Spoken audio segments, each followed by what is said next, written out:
ko'plab kuzatilayotgan holatlardan yana biri burun bitib qolgan, oqayotgan, yeringda ajralma chiqayotgan burunni yuvganimizda qonash kuzatilmoqda.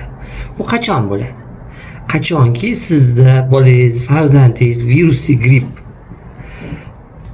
yallig'lanishni o'tkazyapti va uni asorati sifatida burun yondosh bo'shliqlarining yallig'lanishi, xalq tilida gaymarit ketayotganda. Nima uchun qonaydi? Burun shilliq qavati yupqalashib ketib qoladi. Burun shilliq qavati yupqalashib ketib qoladida, qon tomirlarini sinuvchanlik gripp bilan yallig'langanda, shamollaganda o'sha qon tomirlarining sinuvchanligi oshib ketib qoladi.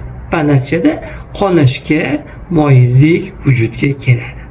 Shuning uchun ko'pchilik ota-onalar nimaga qonayapti? O'tgan gal qonamadi-yu.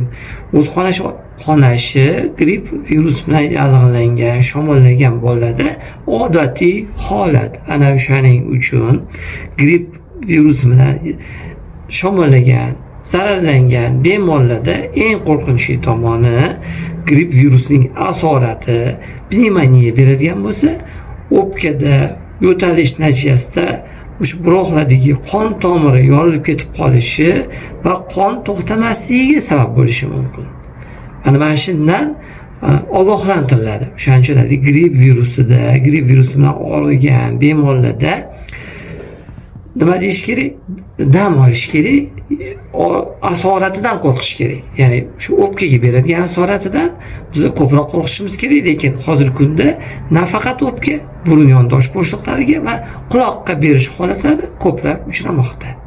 Bunday holatni bartaraf etish uchun, burun qonashini oldini olishimiz uchun burunga yog'li malhamlardan foydalanishimiz kerak. Shu Levomikol bo'ladimi?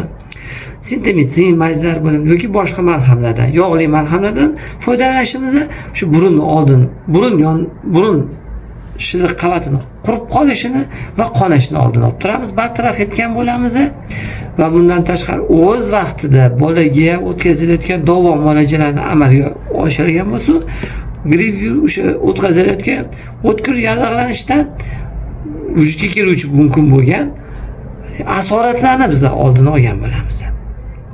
Ko'p miqdorda suyuqlik berishimiz, tana harorati o'sha yuqori ko'tarilganda tana haroratini tushiruvchi dori vositalaridan foydalanishimiz da o'z vaqtida bu ham maqsadga muvofiq bo'ladi. Vitaminlarga boy ovqatlar va vitaminlar. Bugungi kunda vitamin D o'sha hali ham dolzarb bo'lib turibdi. Tarkibida sink uchuvchi mineral vositalar hali ham hozirgi kunda ham dolzarb bo'lib turibdi. Mana bulardan foydalanishimiz. Endi askarutinga keladigan bo'lsa, burun qonashida biz ko'pincha askarutin dori vositasidan foydalanamiz. Lor shifokor sifatida qon tomir devorini mustahkamlash uchun. Lekin askarutin qay bir darajada qonni sal quyultirishi mumkin. Qonni quyilishi kasallikni kechishini jarayonni sal og'irlashiga sabab bo'lishi mumkin. O'shaning uchun yana bir bor ta'kidlaymiz, bolada burun qonashga moyillik bo'ladigan bo'lsa, shilliq qavat qurib qo'yayotgan bo'lsa, shu yog'li malhamlar mazlardan foydalanishimiz maqsadga muvofiq. Sog' bo'linglar, salomat bo'linglar. Shu yudirayotganda burun qonab ketib qolsa, qo'rqmanglar. Bu o'sha virusli kasallikda qon tomirlarining sinuvchanligi oshib ketib qolgan bo'ladi va bundan tashqari qonashga moyilroq bo'ladi. O'sha burunni qoqqanda ham, tuzalish jarayonida ham, shu burundan shilliq kelayotganda ham, burunni qonash jarayonlari, qon talashgan ajralmalar chiqishi jarayonlari kuzatilishi mumkin. Bu odatiy holat gripp virusi uchun. Salomatlikda ko'rishib qolinglar.